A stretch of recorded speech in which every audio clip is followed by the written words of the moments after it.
Friends, welcome. आज हम basics सा एक फंडा समझते हैं जर्नल एंट्री करने का। देखिए, जर्नल एंट्री में आपने सीखा है जर्नल एंट्री करना, पर्सनल रियल नॉमिनल अकाउंट समझ के सीखा है। लेकिन अभी जो हम जर्नल एंट्री का एक बेसिक सा सिंपलिस्टिक सा फंडा सीखने वाले हैं। देखिए, बिजनेस में हमारे क्या क्या होता है, एसेट्स होती हैं हमारे पास, जो भी हमारा furniture, fixture, machinery, car etcetera होती है, सबको हम एसेट बोलते हैं। दूसरा हमारी लोन लाइबिलिटीज़ होती हैं, जिसको हम लाइबिलिटीज़ बोलते हैं। तीसरी चीज़ होती है हमारी कैपिटल। तो इन तीन चीज़ से बनता है बिजनेस। तो बिजनेस की जो अकाउंटिंग की जाती है वो ऐसे की जाती है। देखिए, सबसे पहले हमारी अगर कोई भी एसेट एसेट हमारी अगर हमने इसे डेबिट क्रेडिट करना है तो कैसे करेंगे। सपोज हमने एक फर्नीचर खरीदा, तो फर्नीचर हमारा बिजनेस में इंक्रीज़ हुआ। फर्नीचर सपोज से 2K का हमने फर्नीचर खरीदा, 2000 रुपये का हमने फर्नीचर खरीदा, तो वो फर्नीचर क्या हो रहा है, हमारा इंक्रीज़ हो रहा है।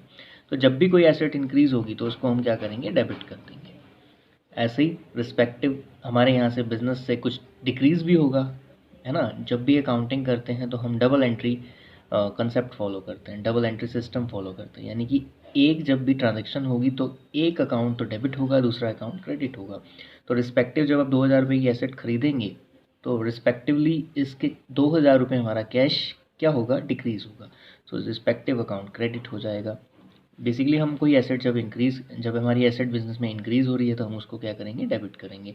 ऐसी कोई लाइबिलिटी है, सपोज़ 2000 रुपये की हम लाइबिलिटी किसी पर्सन को हम सप्लायर को पेमेंट कर रहे हैं, तो यानी हमारी लाइबिलिटी क्या हो रही है, डिक्रीज़ हो रही है। तो हम पर्सन जो लाइबिलिटी है हमारी, उसको क्या कर देंगे, डेबिट कर देंगे। फॉर एग्जांपल, शाम वी हैव पेड 2000 टू शाम, तो शाम को हमने पे किया तो शाम हो जाएगा हमारा क्रेडिट, और शाम हो जाएगा हमारा डेबिट, और कैश हो जाएगा हमारा क्रेडिट।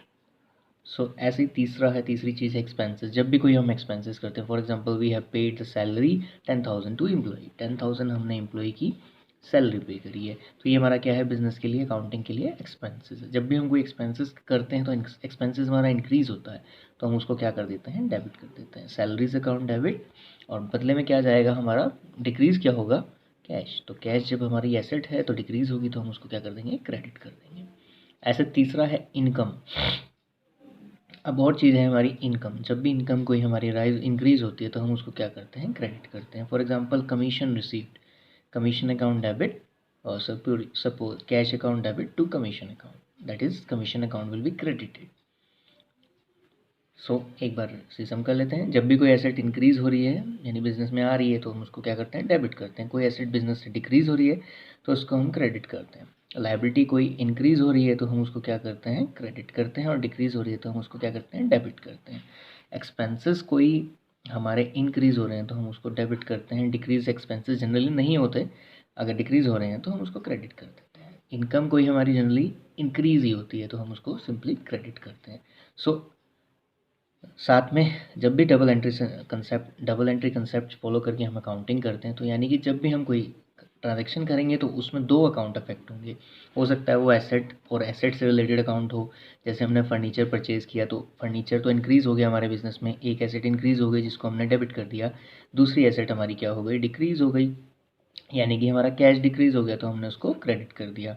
सिंपली ऐसी लाइबिलिटी जब हम कोई रेज़ करते हैं, लोन रेज़ करते हैं, तो एक हमारी एसेट इंक्रीज, लाइबिलिटी जब हम रेज़ करते हैं तो लोन अकाउंट के नाम से डेबिट हो जाएगा, लोन अकाउंट क्रेडिट हो जाएगा, और कैश अकाउंट जो हमारे पास कैश आएगा या कैश या बैंक आएगा, वो हमारी एसेट है, वो इंक्रीज़ हो रही है तो हमारी वो डेबिट हो जाएगी। दैट मीन्स कोई लाइबिलिटी इंक्रीज़ हो रही है तो हम उसको क्या कर देंगे, क्रेडिट कर देंगे, और कोई लाइबिलिटी हमारी कम हो रही है, यानी सेटल हो रही है, तो सेटल होने के पे नाम पे हम उसको क्या कर देंगे, डेबिट कर देंगे। सो आई होप आपको ये चीज़ समझ में आ गई होगी। Still you have a query, then you can put in comment.